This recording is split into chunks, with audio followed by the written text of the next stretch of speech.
Namo tassa bhagavato arahato samma sambuddhassa. Namo tassa bhagavato arahato samma sambuddhassa. Namo tassa bhagavato arahato samma sambuddhassa. Good evening, everyone, and welcome back to the late summer and fall semester of our course.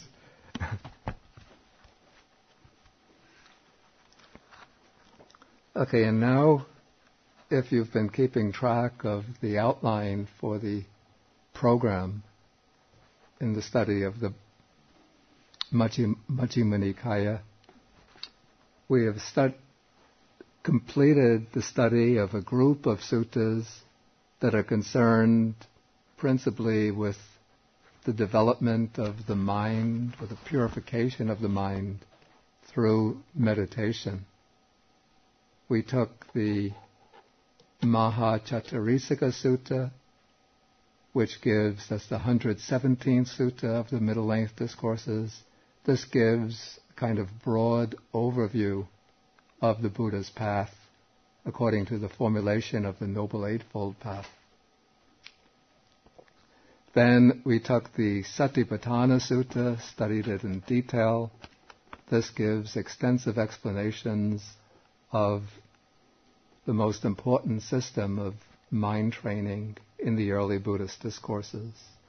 Then we took the Anapanasati Sutta, which gives a more detailed explanation of one of these methods of mind purification, the meditation on breathing. Then in the greater discourse to Sakaludāyi, Sutta number 77, we did a detailed study of all of the different groups of training factors concerned with meditation in the early Buddhist teaching. The groups that make up the 37 aids to enlightenment, the Kasina meditations, the 8 bases of mastery, which also called the 8 bases of transcendence, the 8 liberations. We gain the supernormal powers.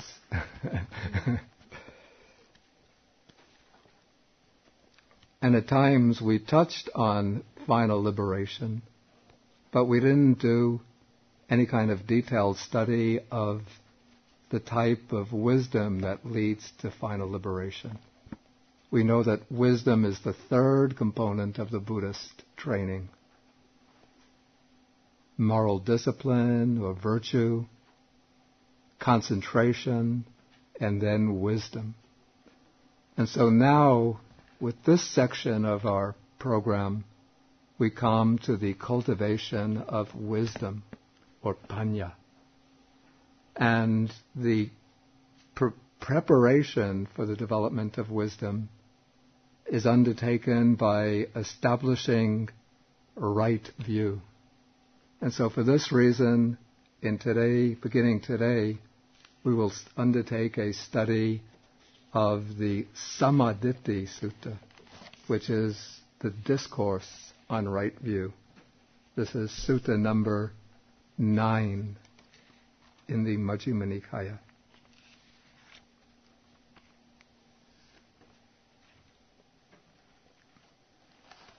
Okay, this sutta is spoken by the Venerable Sariputta. And the Venerable Sariputta was amongst all of the Buddha's monastic disciples.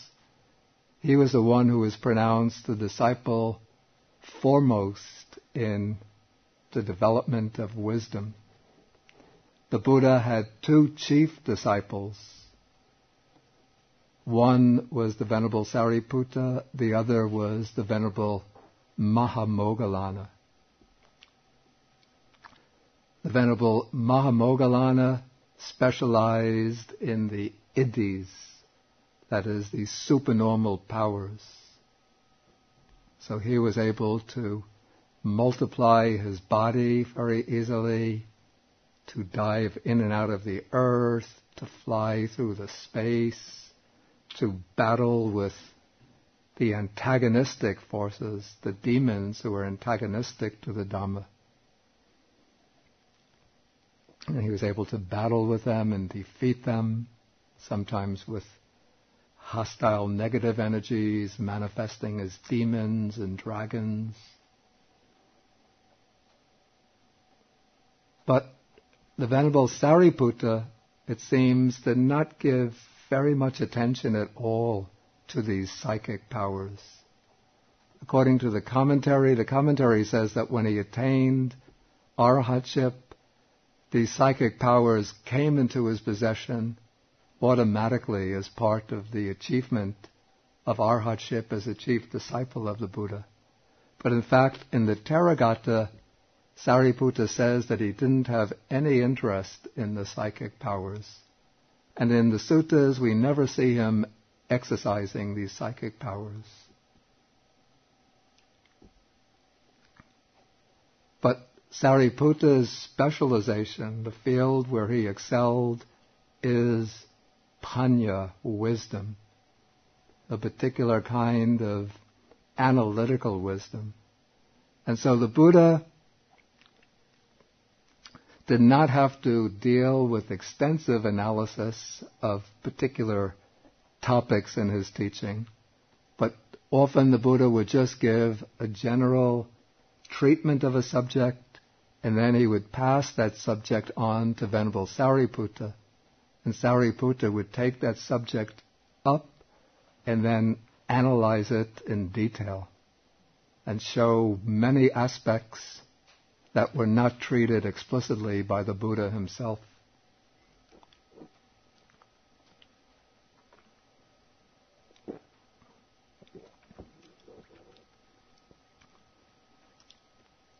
For this reason,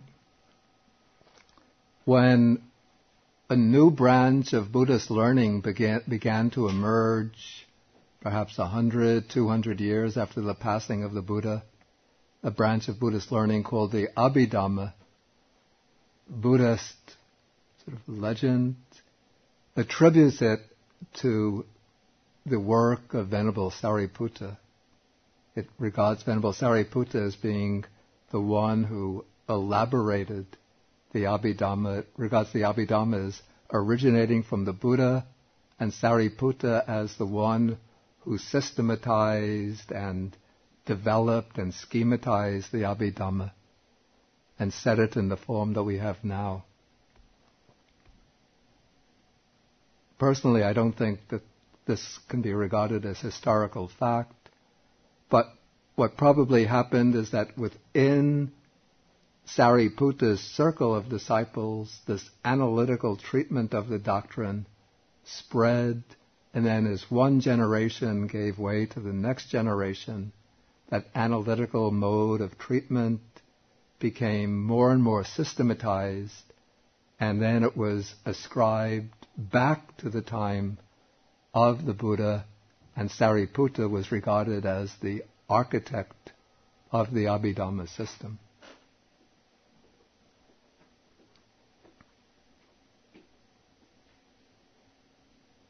Before we go into the sutta itself, I want to give a little background story about how Venerable Sariputta came to the Buddha. Because this is, I think, very important for understanding the sutta, this sutta, the Sammādiṭṭhi Sutta itself, for understanding Sariputta's approach to right view. I mentioned just before that the Buddha had two chief disciples, Sariputta and Moggallana. These two disciples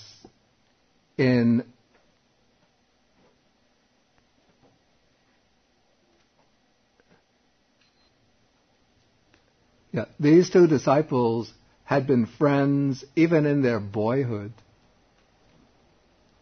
They both came from Brahmin families,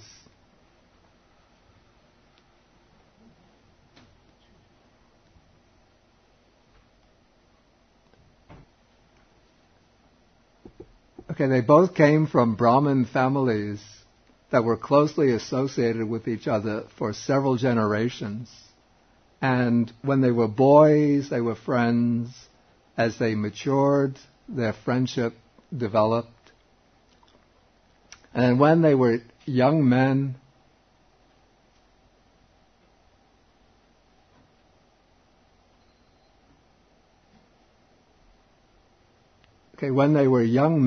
one time a festival was being held in the city of, or outside the city of Rajagaha. It was called the Hilltop Festival. This is like a big entertainment for the people living in the city or the vicinity. And so people would come from all of the surrounding towns, villages, to see this entertainment. There would be actors, dancing, singing. In those days they didn't have television, didn't have internet. So for entertainment one would have to see these groups of traveling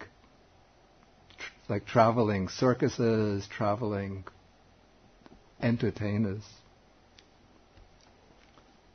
And so on the first day they bought their tickets, and since they were from wealthy families they got maybe first-rate tickets.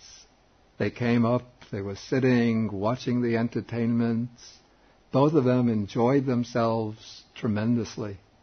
And so on the second day of the festival, they bought tickets again, and they went to see the festival on the second day. And so when there was a comedy, they would be laughing. When there would be singing, they would listen very attentive to the singing, carried away by the music. When there was dancing, they would enjoy watching the dancing. If there was a kind of drama, they would be absorbed in the drama. Okay, so then they decided to go back on the third day. So then they bought tickets for the festival on the third day. Then while they were sitting there, first in Sariputta's mind, a young man, maybe early 20s, there came the thought, what is the point of watching this entertainment? In 100 years from now, even less, all of these actors, singers, dancers will all be dead. They'll all have to go their own way in this round of samsara. And in 100 years from now, I myself, or less, I myself will also be dead and have to go my own way in the round of samsara. So what use is this entertainment going to be for me as I pass on from this life to the next life?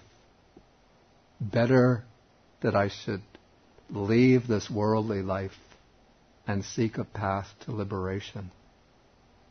Okay, so Sariputta was thinking these thoughts, sitting there when the singing, when the comedy was going on, he didn't laugh. When the singing was going on, he had no interest in singing along. When the dancing was taking place, he just sat still in his seat. He didn't sway his body with the rhythm of the dances. When the drama was going on, he found it bored. His mind was wandering to these thoughts that troubled him. And Moggallana, sitting there, had exactly the same thoughts. And so when all of the plays and entertainment were finished, they were walking out of the theater together, both rather glum.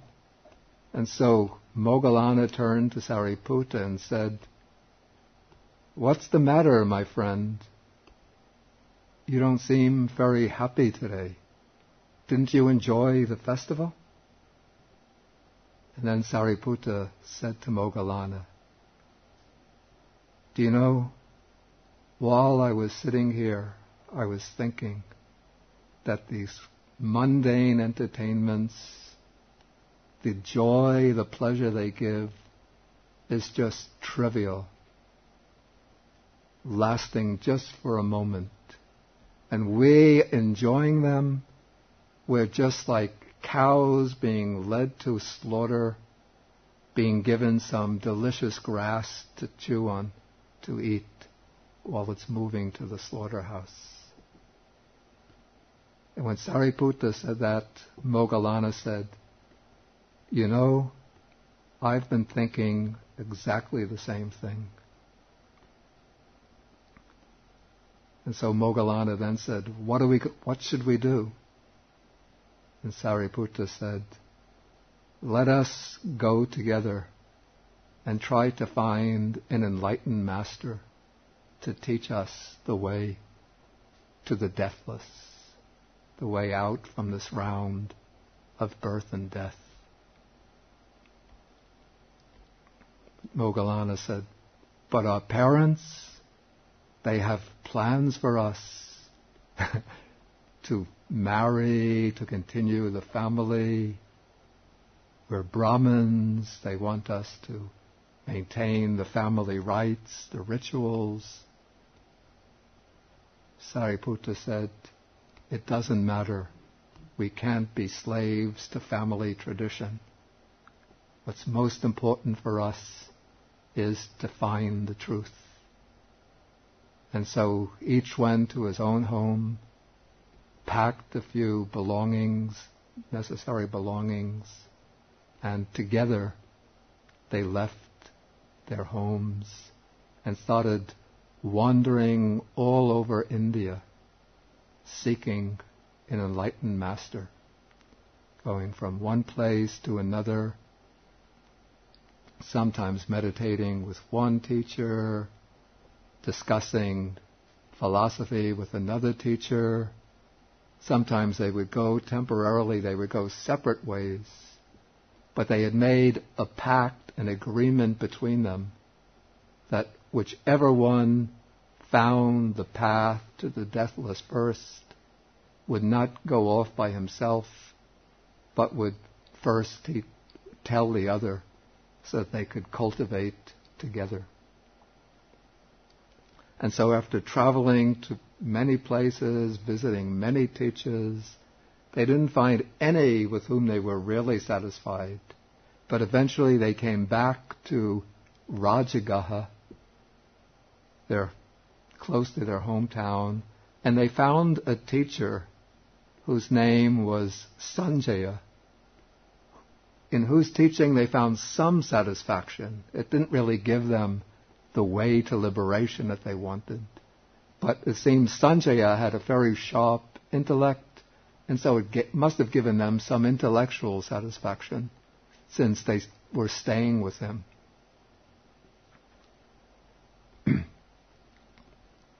Okay, one day they set out on their alms round, setting out for alms, and they went in two different directions. At a certain point, they parted ways and went in two different directions. And as Sariputta was walking, he saw an ascetic walking slowly, mindfully, his eyes cast down on the ground, carrying a clay bowl, his body so light, so radiant, every step so mindful, so consciously taken, that he was deeply impressed by this ascetic.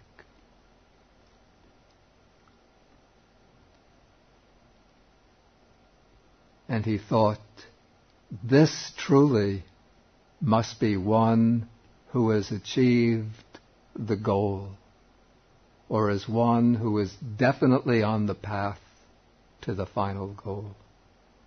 This ascetic that he saw was one of the first disciples of the Buddha. He was a disciple named Assaji, who was one of the group of first 5 disciples and who had already achieved arhatship. So he saw this ascetic Assaji walking from house to house, collecting his alms food, and he realized this monk is on alms round. This isn't the time to trouble him with questions. And so Sariputta waited patiently until he finished his alms round. Then he saw him stop at a certain place, spread a seat under a tree, take his meal, finish his meal, and Sariputta just waited patiently. When he knew that this ascetic had completed his meal, he came to him and said, "Friend, I have been watching you, and everything about you has impressed me. Truly, I think you are a wise man, one who has realized the deathless, who has attained the goal. Tell me, who is your teacher and what is the teaching that you follow?" Then Assaji said, "My teacher is the son of the Sakyan clan, an ascetic that is named Gotama. We call him the Buddha, the Enlightened One. And I am a follower of his teaching." Then Sariputta said, "What is his teaching? Tell it to me in detail." Now this Assaji was not a very voluminous speaker. He was very restrained in speech. And so he said, and he was also a very modest person, very humble. And so he said, as to his teaching in detail, that I cannot explain to you.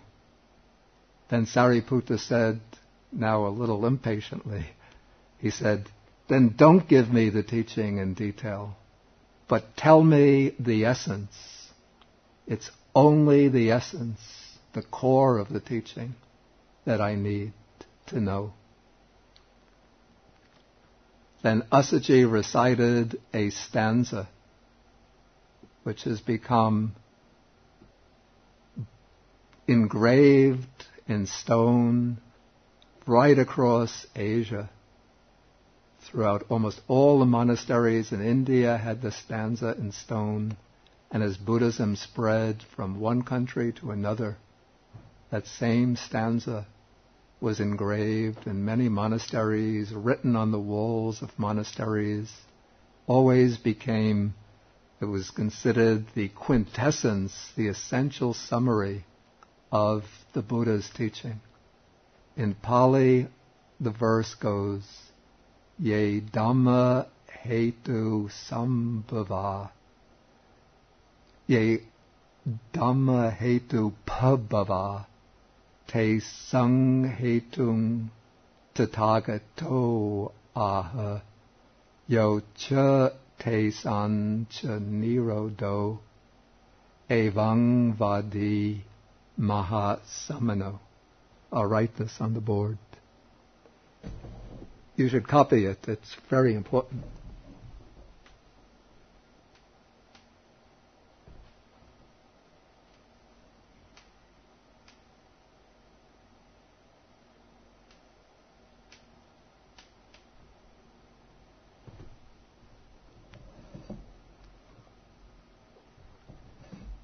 Okay, ye Dhamma hetu pabhava. Okay, whatever dhammas, whatever things there are that spring from a cause, that arise from a cause, te sang hetung tathagato aha. The Tathagata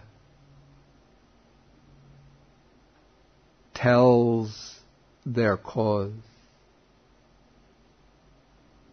Yo cha te san cha ni ro do, and that which is their cessation.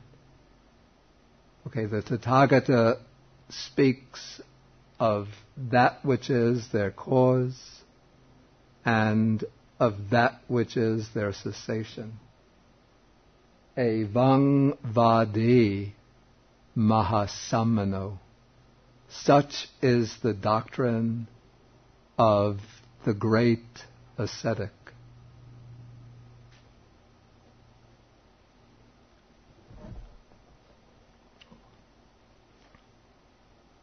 Okay, and when Sariputta heard this verse, it said that even when Assaji had recited just the second line, that the Tathagata speaks about the cause of things that arise from a cause, at that moment, all of the dust that was covering his wisdom eye fell away, and there arose in him the dustless, stainless vision of the Dhamma. He saw into the ultimate truth of things, and he reached stream entry, Sotapatti.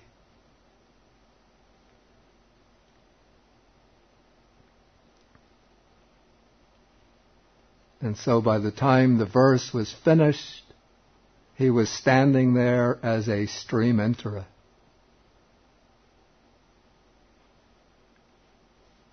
And then he asked Venerable Assaji, where is our teacher now residing? Then Assaji said, he's now staying in the bamboo grove right outside the city of Rajagaha. And then Sariputta said to him, you go on back there. I have a friend to inform about my discovery. So then Sariputta went to meet his friend Moggallana. And when Moggallana saw Sariputta coming, immediately he saw that Sariputta's face was now radiant, calm, his faculties very controlled, his whole manner was so different from the way he had seen him previously. There was no longer that look of anxious searching, but now that expression on his face was that of somebody who had discovered. And so when Moggallana saw him, he said, what has happened to you, my friend? It seems, could it be that you've discovered the path to the deathless? And then Sariputta told him everything that had happened. And Sariputta recited the same verse to him. And when Moggallana heard that verse, as soon as he heard the same two lines, his delusions fell away, and there arose the stainless, spotless vision of the Dhamma, and he too became a stream enterer. And so the two of them together then went to the bamboo grove, and when the Buddha saw them coming in the distance, the Buddha was sitting surrounded by the company of monks, and when the Buddha saw them coming in the distance, he called the attention to those monks, to his monks. He said, do you see those two ascetics coming? And the monk said, yes. And then the Buddha said, those two ascetics will be my two chief disciples. And then when the two ascetics came to the bamboo grove, they immediately prostrated on the ground at the feet of the Buddha, and the Buddha said to them, come, monks, lead the holy life for the complete destruction of suffering, and then they, just that saying of the Buddha that was counted as their full ordination, and so they became bhikkhus. Then 1 week later, Moggallana, practicing continuously, achieved arhatship, but Venerable Sariputta took 2 weeks to achieve arhatship, not because his mind was more sluggish than that of Moggallana, but in order to become the chief disciple in wisdom, he had to explore and investigate many more things than Moggallana.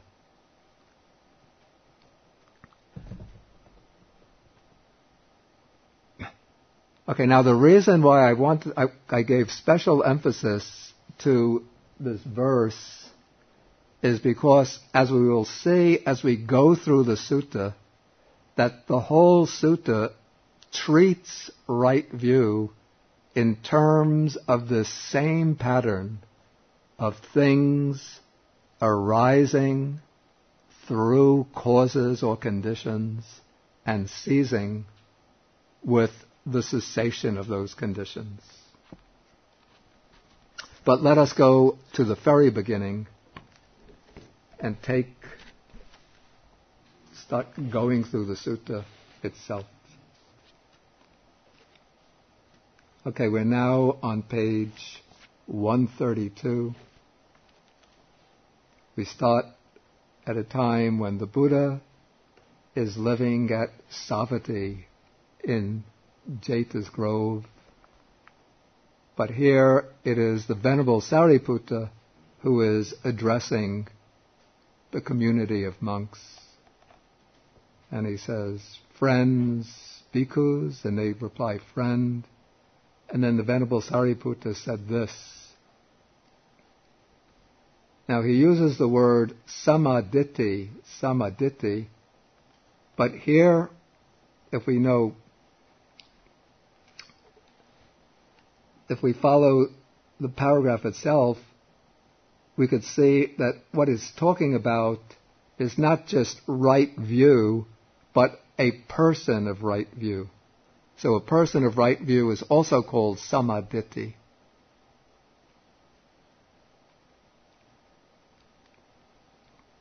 So the text says, one of right view. This is said, friends, in what way is a noble disciple one of right view, whose view is straight, who has perfect confidence in the Dhamma, and has arrived at this true Dhamma?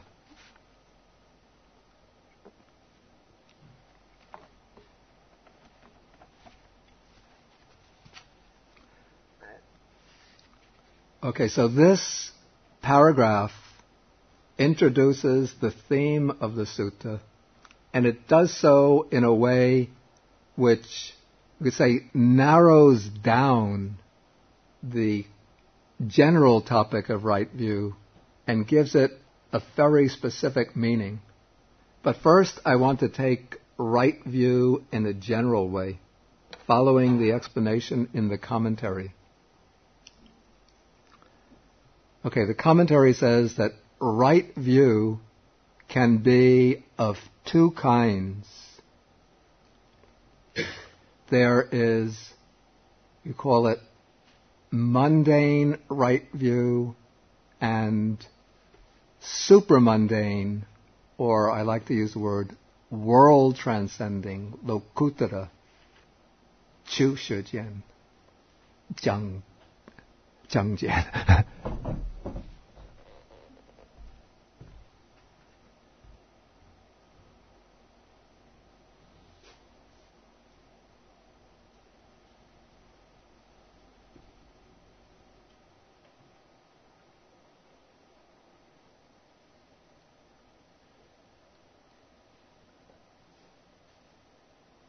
Okay, the way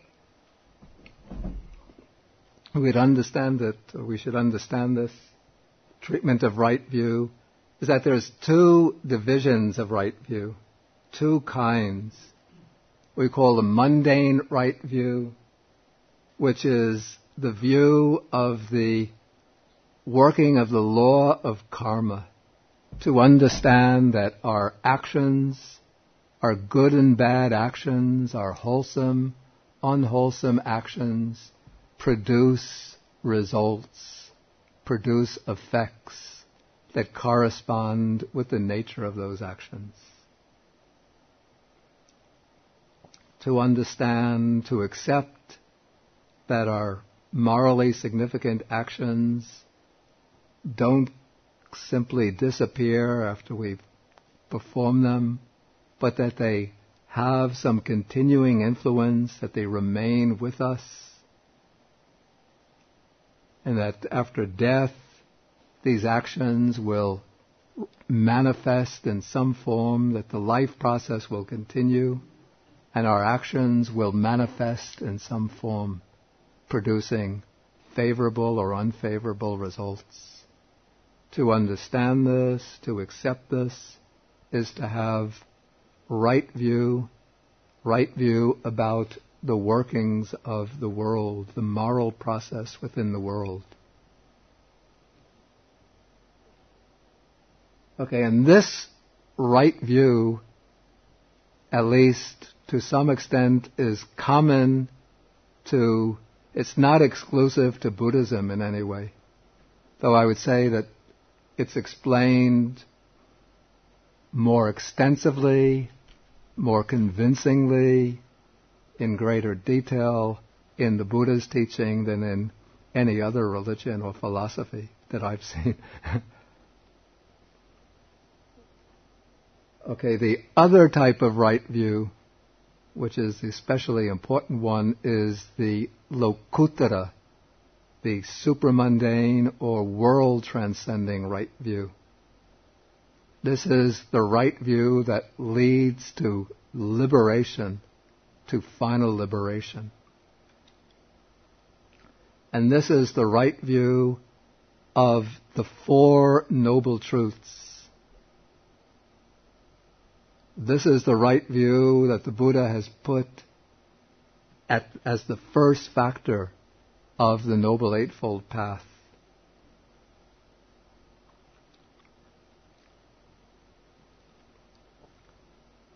This is the right view that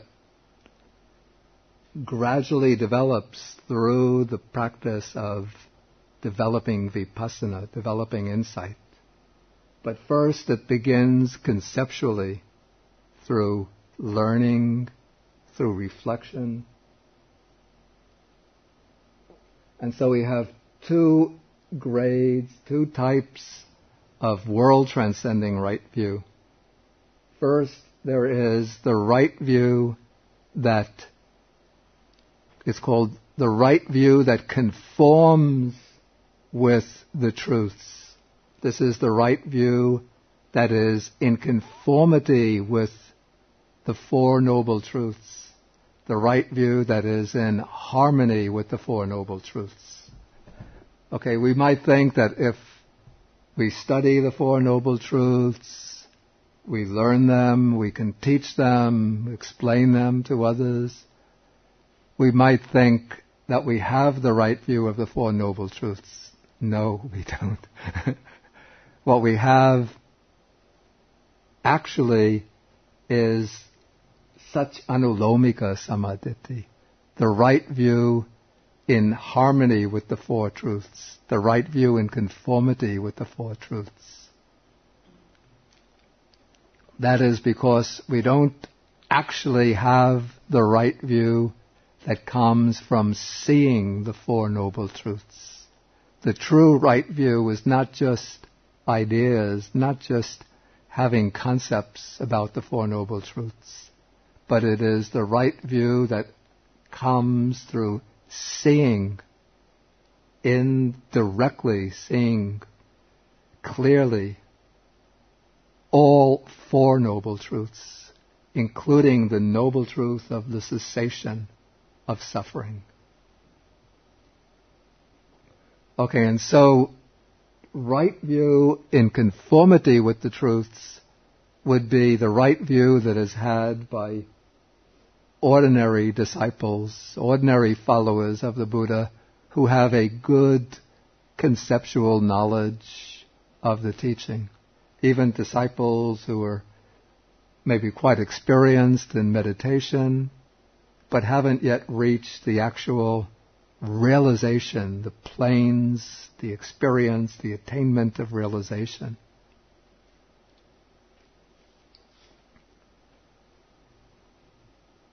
Okay, but as one goes on, usually for most people it's a process of practicing, purifying the mind, developing insight.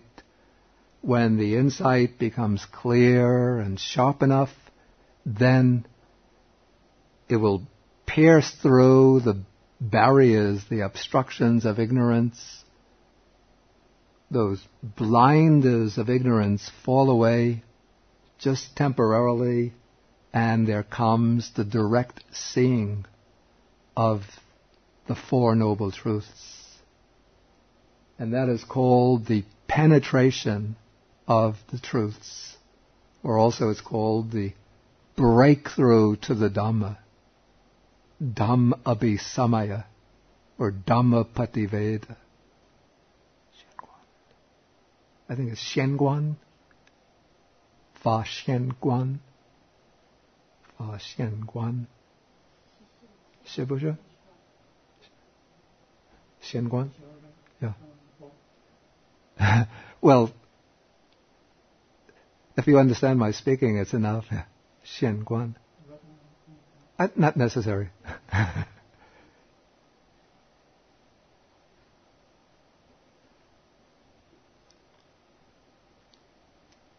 Unless there's somebody who knows Chinese who doesn't know those characters.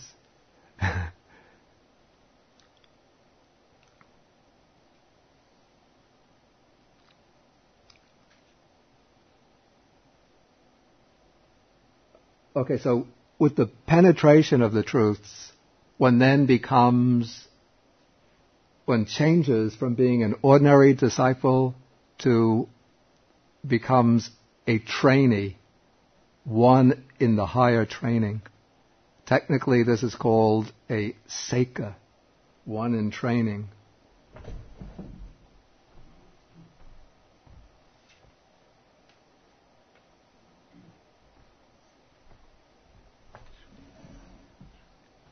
I think it's Yoshui. Yoshui, Yoshuija. Yoshui, yeah.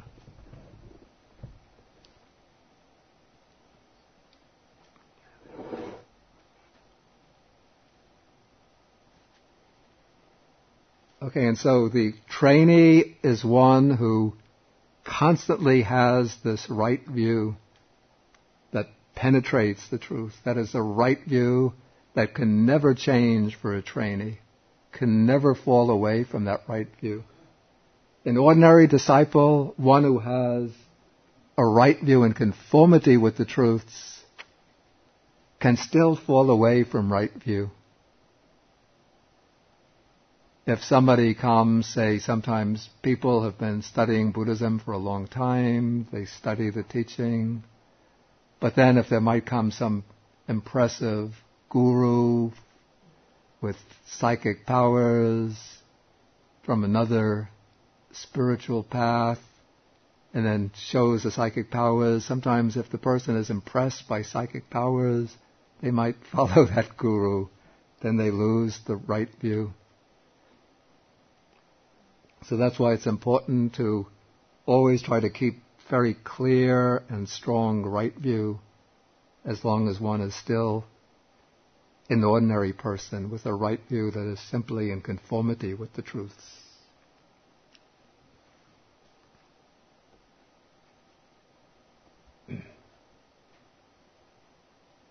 But once one has reached the penetration of the truths, then the right view becomes unchangeable, unshakable. And then the person who is a trainee develops that right view, cultivates it, from one stage to another, beginning from the stage of stream entry until that right view blossoms into full understanding. And that marks the attainment of arahantship.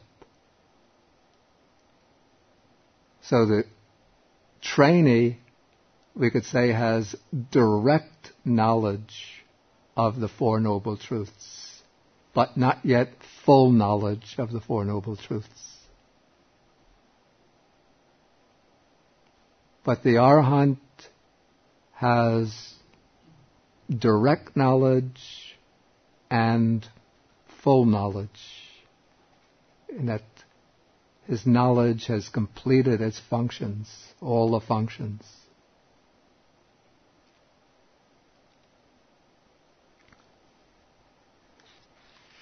Okay, now taking the words of the sutta here,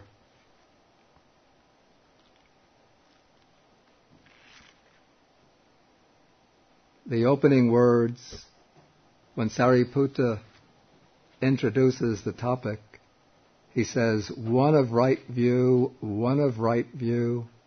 In what way is a noble disciple one of right view, whose view is straight, who has perfect confidence in the Dhamma and has arrived at this true Dhamma?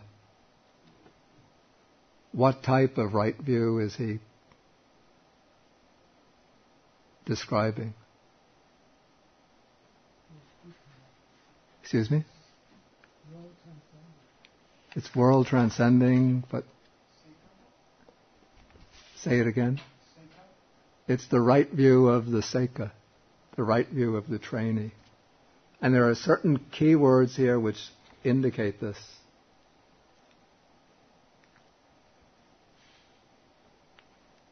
Okay, to say that he's one of right view, actually I should say, according to the sutta, it's one minimum seka, but if we see the way the sutta develops, it will also include the arahant. But it's specifically, I would take it most specifically to refer to the right view of the seka. Okay, we take the word of the text. He is a noble disciple, is one of right view, whose view is straight. The word straight is basically another way of saying that the view is right. But here, straight indicates that the view is really looking at things directly, not going off to the side. And so this is seeing things very clearly, not diao-dian, not upside down or topsy-turvy.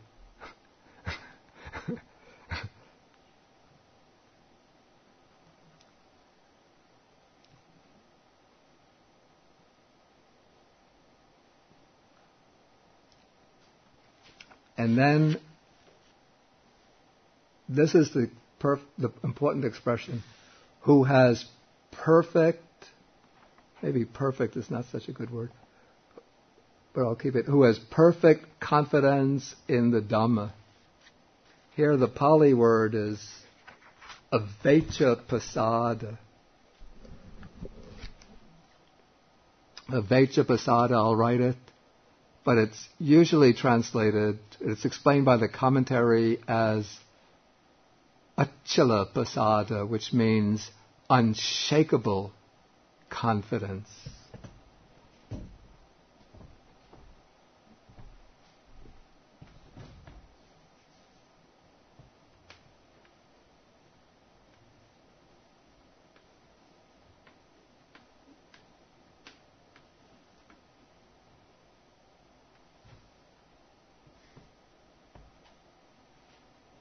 The word avecca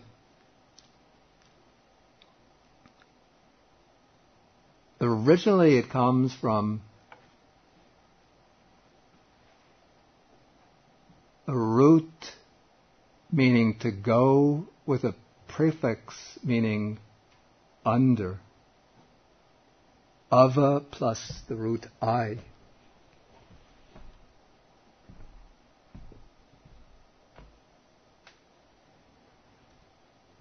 So the verb avecha seems to mean having understood or having undergone, in the sense of having undergone a particular experience.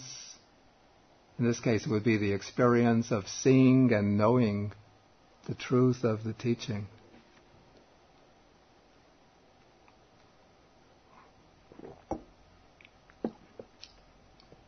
So avecha pasada is confidence that comes through this experience of seeing the teaching, knowing the teaching.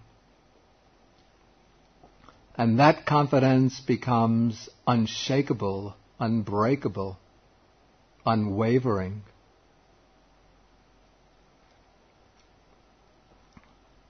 There are, according to other suttas, there are supposed to be 4 factors that constitute a stream enterer. One of these is unshakable confidence in the Buddha. So the stream enterer doesn't look to any other spiritual teacher but the Buddha. Then unshakable confidence in the Dhamma, the teaching. Unshakable confidence in the Aryan Sangha, the community, spiritual community of noble ones. And then the 4th is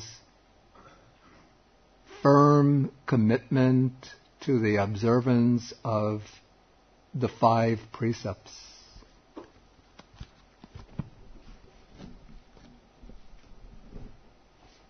Okay, so here, when the text uses the expression one who has perfect confidence in the Dhamma, it's using that a phrase which is regularly used to designate a factor of stream entry. So this is one of the constituent factors of the stream enterer. And then it uses the last expression, who has arrived at this true Dhamma, who has come to this true Dhamma. It indicates or it suggests somebody who has just come. So that's why it seems that the whole paragraph is specifically indicating the right view of the stream enterer.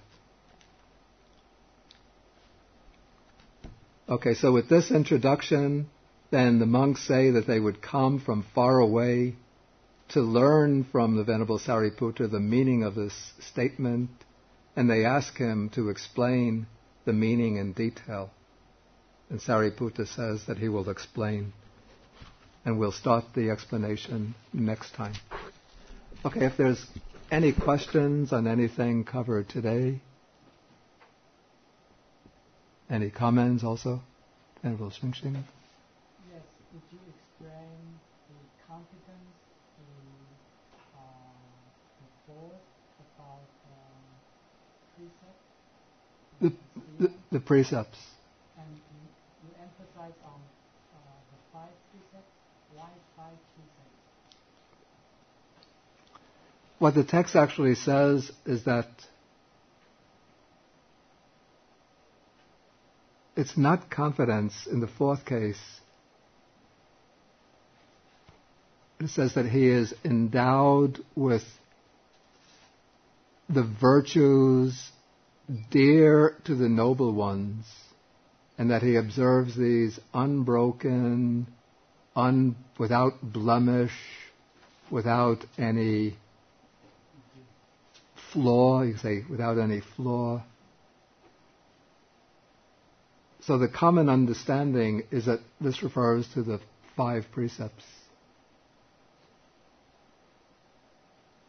But the basic, I would say, these are basic moral precepts.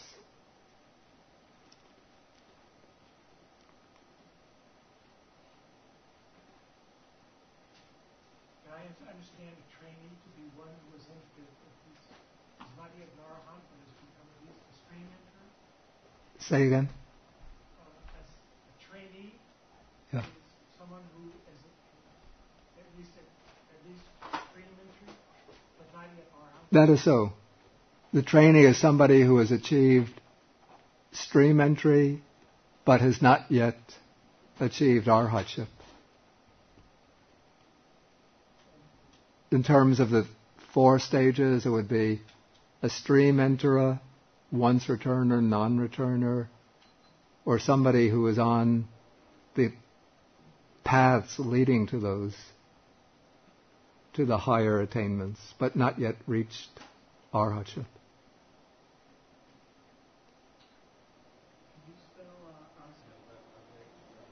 Aveccapassada. Aveccapassada means unshakable or unwavering confidence.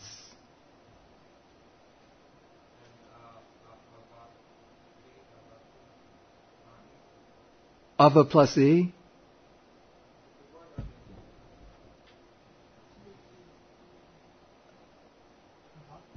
Yeah, I'm sorry. Yeah, see, this is Ava plus the root I. That's just the letter I. I'm just showing where avecca is derived from. This is really for students of Pali.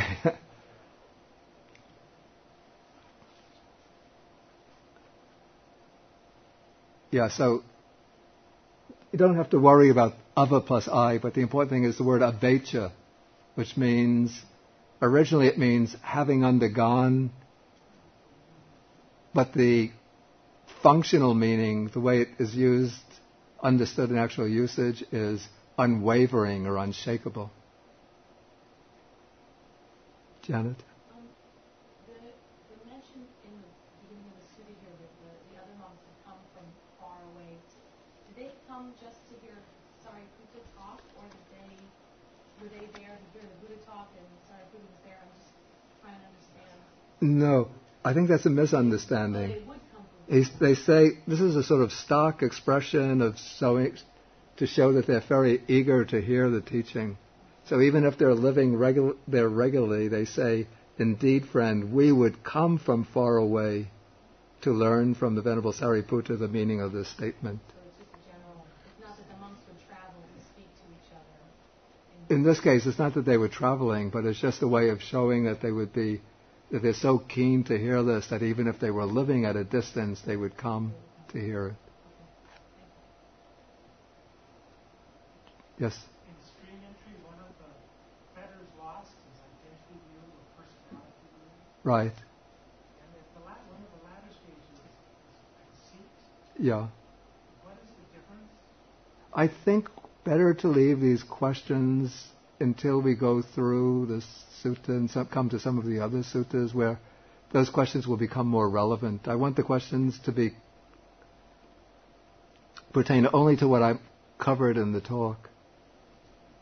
And we just have time really for maybe about 4 more minutes. Mark? The explanation of the phrase that was summarized in Buddhist teaching before?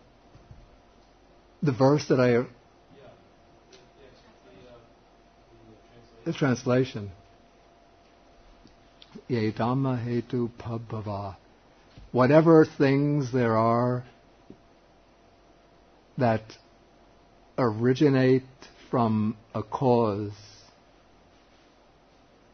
te sang hetung tathagato aha. The Tathagata, that's the Buddha, explains or tells their cause. Yocha te san cha ne rodo. And that which is their cessation.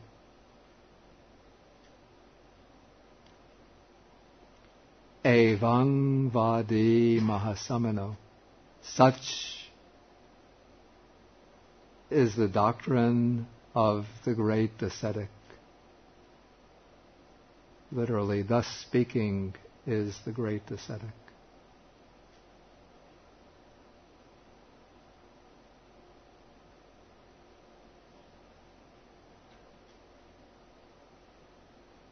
And as we go through the sutta, you'll see when Sariputta takes up any topic, he's treating it in terms of what is this Dhamma, that is the thing itself, then from what does it originate, that is describing the cause, then how does it cease, describing the cessation, and then he'll bring in the Noble Eightfold Path as the way to its cessation.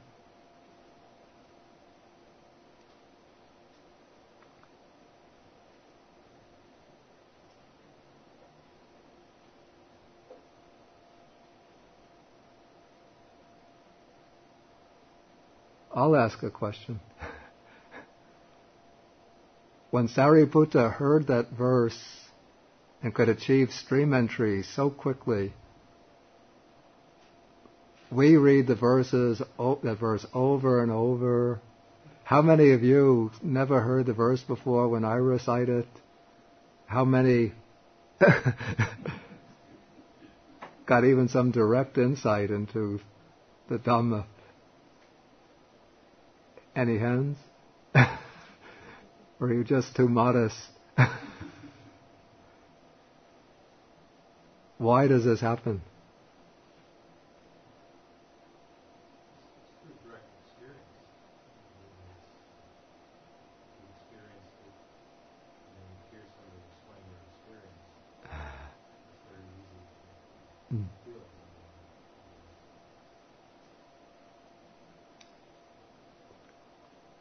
In what way would you say direct experience? When you hear it the first time,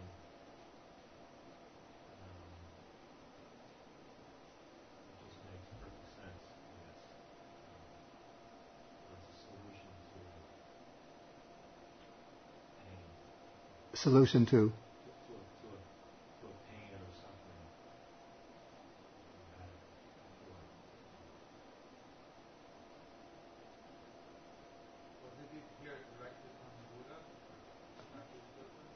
Well, he didn't hear it directly from the Buddha. He heard it from the Buddha's disciple.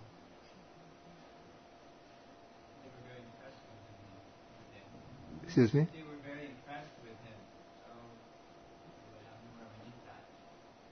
I think that would be one factor. I think it's the fact that they had heard this before in previous lives, perhaps, or so that to hear it at that moment. That might be a factor, I'm not sure. I think it is because there are four factors that the person will become a stream entry. One of the very important is careful attention, and this is informing then the Sariputta how to direct his mind, how to apply his mind in his life.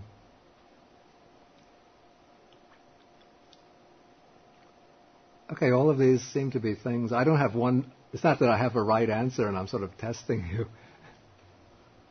In my view, this is just my understanding, that it was probably sort of the intensity of Sariputta's search. Sort of his mind was caught in Zen. This is what they call the great doubt.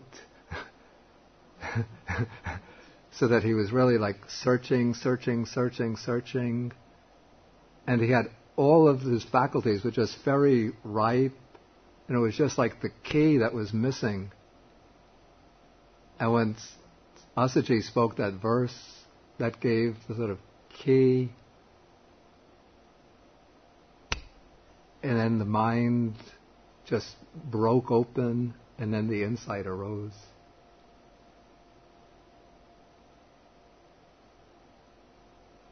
Okay, we'll have to stop now.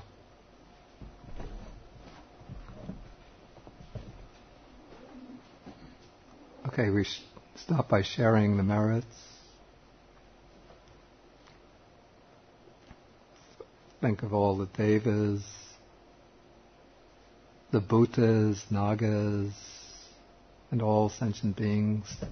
Then we share the merits with them.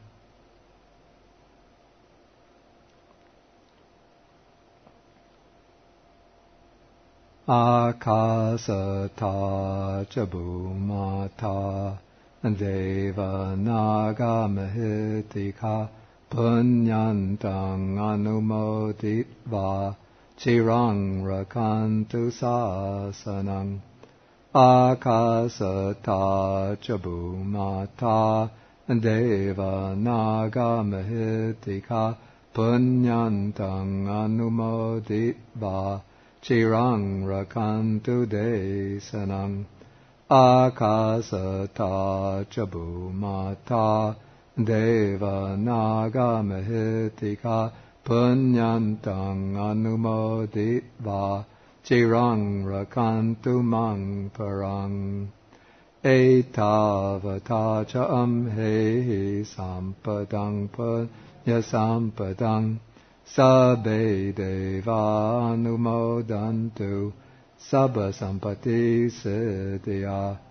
Etavata ca amhehi sampadang punya sampadang sabbe bhuta anumodantu sabba sampati siddhya.